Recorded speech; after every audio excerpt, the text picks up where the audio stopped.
വീണ്ടും ചരിത്രം കുറിക്കാൻ ഭാരതം സെമി ക്രയോജനിക് സാങ്കേതിക വിദ്യ പ്രയോജനപ്പെടുത്തുന്ന LVM-3 റോക്കറ്റിന്റെ ആദ്യ വിക്ഷേപണം 2077 നടക്കും.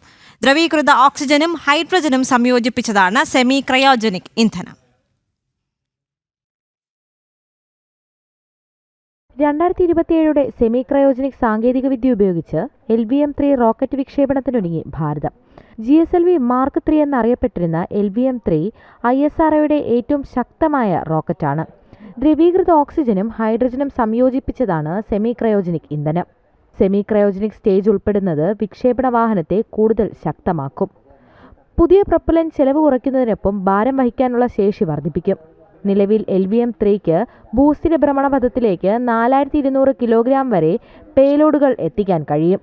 എന്നാൽ സെമി ക്രയോജനിക് വരുന്നതോടെ ഈ ഘട്ടം കൂടുതൽ ശക്തമാക്കുന്നതിനും പേലോഡ് ശേഷി വർദ്ധിപ്പിക്കുന്നതിനും ചിലവ് കുറയ്ക്കുന്നതിനും സഹായിക്കും. ISROയുടെ ചരിത്രത്തിലെ നാഴികക്കല്ലായിരിക്കും വരാനിരിക്കുന്ന LVM-3 സെമി ക്രയോജനിക് ഇന്ധനം ഉപയോഗിക്കുന്ന റോക്കറ്റ്.